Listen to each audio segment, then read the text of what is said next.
Kembali lagi dengan saya Kali Masada dari Akademi Kripto. Di video kali ini kita akan membahas mengenai mengapa banyak orang kaya baru di kripto. Jadi video ini memang saya buat teman-teman yang masih banyak yang penasaran, masih banyak yang skeptis, dan masih banyak yang nggak percaya juga. Apakah beneran orang di kripto itu bisa kaya? Teman-teman, saya udah membuktikannya sendiri. Bahkan saya mulai dengan modal hanya 30 juta menjadi lebih dari 7 miliar di tahun 2021 dan sekarang angkanya udah naik lebih dari 10 kali lipat dari portofolio saya di tahun 2021.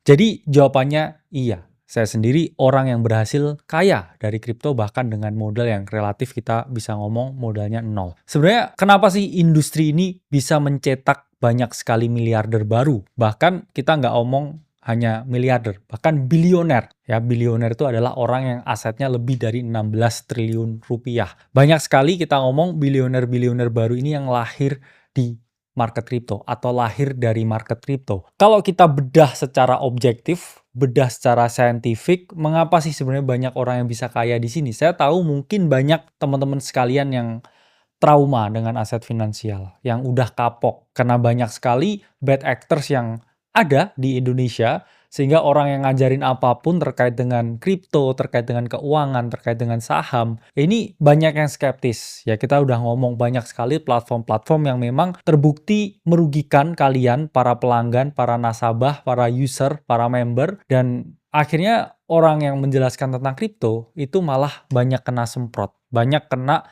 asumsi negatif, banyak kena sentimen negatif. Jadi mengapa sebenarnya industri ini bisa dan berhasil melahirkan banyak orang kaya baru? Alasan pertama adalah first mover advantage. Apa itu maksudnya first mover advantage? Artinya adalah orang-orang yang pertama kali menemukan kripto dan mereka terjun di industri ini, yang mana itu industrinya masih sangat baru, kemudian industri ini bisa berkembang, akhirnya mereka ini memperoleh kekayaan yang luar biasa karena mereka jadi yang pertama. Sama seperti di tahun 40-an ketika Warren Buffett tahu bahwa ada instrumen investasi yang bernama saham dan beliau di sana all in, di sana beliau akhirnya melipat gandakan kekayaannya. Mengapa? Karena di tahun 1940 itu jarang sekali orang yang tahu saham, orang yang tahu instrumen saham. Dulu di Indonesia tahun 40-an tuh bahkan belum merdeka.